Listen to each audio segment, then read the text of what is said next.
আমার জীবনে খাওয়া সব থেকে বাজে নেয়ারি।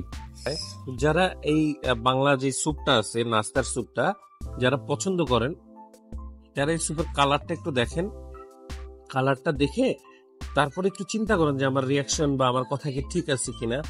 রেস্টুরেন্ট কিন্তু আমি বাছাই করি নাই, রেস্টুরেন্ট আপনারাই বাছাই করছেন, আপনাদের বাছাই অনুযায়ী আসছি। এটা হচ্ছে নিরিবিলি রেস্টুরেন্ট। এই রেস্টুরেন্টটা অনেক পুরানো, মানে এর আগেও আমি অনেকবার দেখছি, বাট কখনো আসা হয় না এখানে, এবারই প্রথম আসছি। এদের নাকি নাস্তা বেশ ভালো, দেখা যাক। তো মনে হচ্ছে যে এক্সপেন্সিভ হবে হয়তো, কেন জানি মনে হচ্ছে এক্সপেন্সিভ হবে।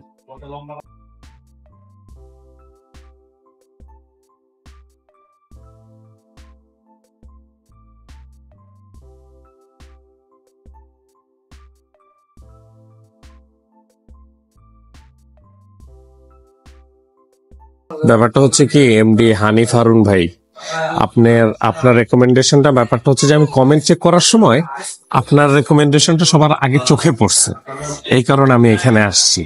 যদি খালি দাম বেশি হয় আর খাবার যদি খারাপ হয়, আপনার প্রতি এক বালতি ভালোবাসা। কক্সবাজারে যখন আমরা আসি, আমাদের কিন্তু একটা জিনিস থাকে যে কস্ট কাটিং করা, খাবারের দিক দিয়ে কস্ট কাটিং করাটা। আর যদি একটা বড় গ্রুপ আসে তাহলে তো কোনো কথাই নাই।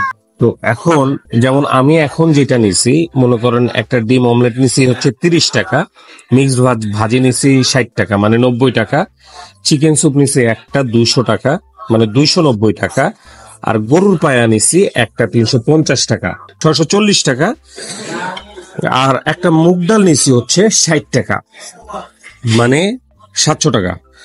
আচ্ছা, 700 টাকা আমার আইটেম। আর পরোটা হচ্ছে নিচ্ছি 6টা 120 টাকা মানে 820 টাকা। এখন এই 820 টাকা দিয়ে আমরা টোটাল খাবো হচ্ছে 6 জন, 6 জনের মধ্যে 2টা বাচ্চা, সো আমি ধরলাম 5 জন। 820 টাকা দিয়ে আমরা 5 জন খাচ্ছি, কিন্তু এখানে কিন্তু বিল 820 টাকা হওয়ার কথা না। যেমন গরুর পায়া, ইজিলি আমরা এটাকে বাদ দিতে পারি। গরুর পায়া মানে আপনি যদি বাজেটে নিয়ে আসতে চান তাহলে গরুর পায়া বাদ, 350 টাকাই তাহলে এখান থেকে মাইনাস হয়ে যাচ্ছে। সো আপনি শুধু মুগ ডাল, মিক্সড ভেজিটেবল এগুলো দিয়ে আপনি খাই ফেলতে পারেন। উইথ ওই চিকেন স্যুপটা যদি রাখতে চান 200 টাকা রাখতে পারলেন, নাহলে সেটাও বাদ দিতে পারেন। সো বাজেটে কিন্তু খাবার নিয়ে আসা সম্ভব, যদি আইটেমের দিক আমরা মানে একটু খেয়াল রাখি। যেহেতু বাচ্চা কাচ্চা আসছে, আর কক্সবাজারের প্রথম খাবারের জন্য পায়াটাকে আমি বাদ দেই নাই, পায়াটা রেখে দিছি আমি। দেখা যাক 350 টাকায় তারা কি পায়া বিক্রি করতেছে, এটাও দেখার বিষয় আছে।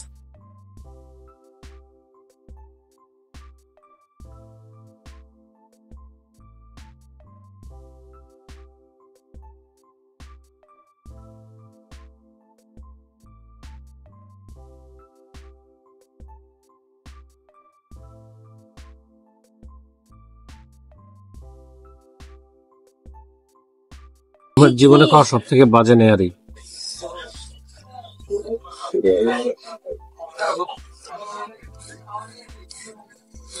ও মাই গড, ওয়েস্ট অফ মাই 350 টাকা।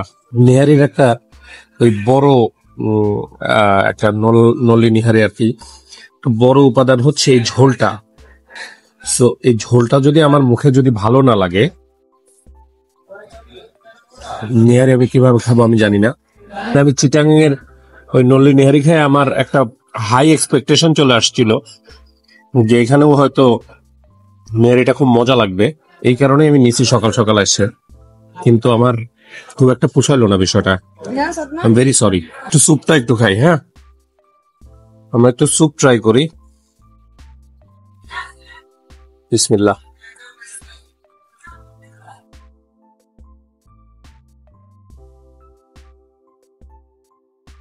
আচ্ছা একটু এদিকে আয়, কাছে আয়, ক্যামেরাটা নিয়ে একটু কাছে আয়। যারা এই বাংলা যে স্যুপটা আছে, নাস্তার স্যুপটা যারা পছন্দ করেন, যারা এই স্যুপের কালারটা একটু দেখেন, কালারটা দেখে তারপরে একটু চিন্তা করেন যে আমার রিয়াকশন বা আমার কথা কি ঠিক আছে কিনা, যে এটা কি নাস্তার সেই স্যুপ কিনা যে স্যুপটা আপনারা সবসময় খান বা আমরা সবসময় খাই। I don't think so. হইতে পারে যে এখানকার নেহারি বা স্যুপের টেস্টই এরকম, এটা একদমই তাদের ব্যাপার। এটা এমন না যে আমার মতোই হইতে হবে এটার টেস্ট, সেটাও না। ভেরি ওয়েল কুক, সেদ্ধ হয়েছে কারি।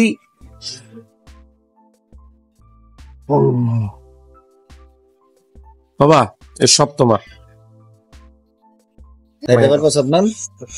পারবে পারবে খাইতে পারবি না? কোনো ব্যাপারই না সাদমানে, আমার ছেলের জন্য এগুলো কোনো বিষয় না। এখন হচ্ছে লাইফ সেভার হচ্ছে আমাদের ডাল। আমার ওয়াইফ বলতেছে যে ডাল খুব মজা। ডাল জেনুইনলি ভালো, ডাল ভালো, ডালটা বেশ মজা লাগলো, ডালটাও ভালো। এখন সবজিটা একটু দেখার বিষয়, মানে ডাল সবজি যদি আমার কাছে ভালো লাগে তাও অ্যাটলিস্ট একটা ব্রেকফাস্ট আমার কাছে টিকে গেল। যে মানে বিষয়টা হচ্ছে এরকম ধরনের, পরবর্তীতে আমি কখনো কক্সবাজার আসলাম এবং আমি এই নিরিবিলির সামনে দিয়ে যাচ্ছি, তখন হঠাৎ করে আমার কাছে মনে হইলো যে আমি কি নাস্তা করব, কিন্তু নাস্তার জন্য আমার হাতে অপশন শুধু ডাল আর সবজি। তাহলে হয়তো আমি নিরিবিলির সামনে যেহেতু আছে, আমি নিরিবিলিতে ঢুকে ডাল আর সবজি দিয়ে নাস্তা করবো, সমস্যা নেই। আমি কি বলছি বুঝতে পারলে ভেরি গুড।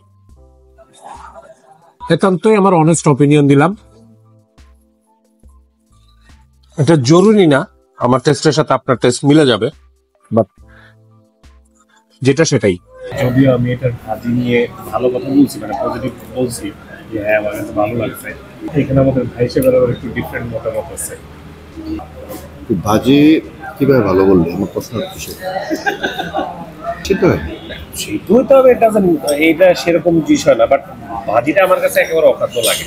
হসপিটালে খাবার খেয়ে অভ্যস্ত, ওই জন্য কারণ এটাই হচ্ছে শেষ ভরসা।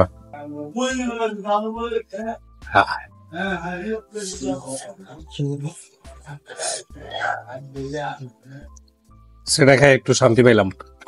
হ্যালো, ভালো লাগতেছে আপনার চাটা, ভালো বানাইছে।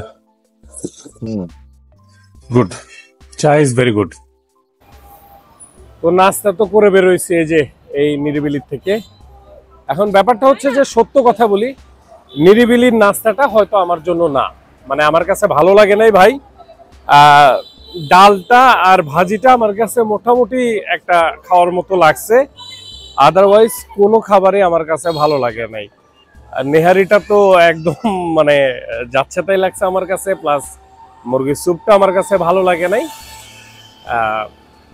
কিছু করার নাই, আমার কাছে ভালো লাগে না, সত্য কথা বলি। এটাই হচ্ছে এন্ড অফ দ্য ডে।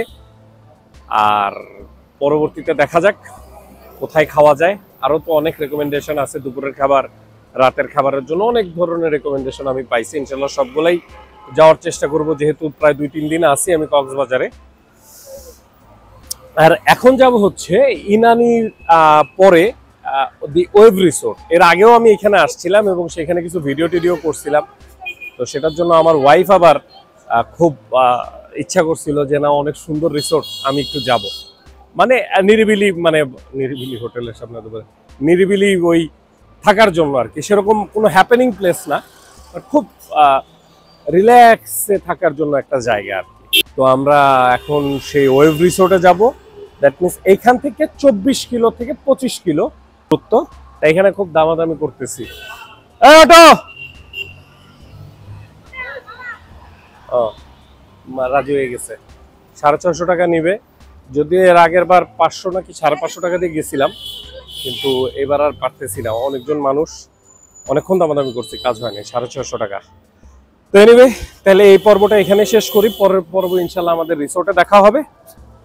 তাহলে ভালো থাকবেন, সুস্থ থাকবেন, ভিডিওটা লাইক করে দিন, শেয়ার করে দিন, আর মনে যদি কিছু থাকে অবশ্যই কমেন্ট করে দিবেন। আপনার যে ফিডব্যাক, আপনি যদি নিরিবিলিতে খেয়ে থাকেন কখনো, বিষয়টা আমাকে জানাবেন আপনার এক্সপিরিয়েন্সটা। আর ইউটিউবে যদি ভিডিওটা দেখে থাকেন তাহলে সাবস্ক্রাইব করে দিয়েন, আর ফেসবুকে দেখে থাকলে ফলো করে দিয়েন। তাহলে আজকে আসি, আল্লাহ হাফেজ। এটা মা আল্লাহ হাফেজ দাও, আল্লাহ হাফেজ।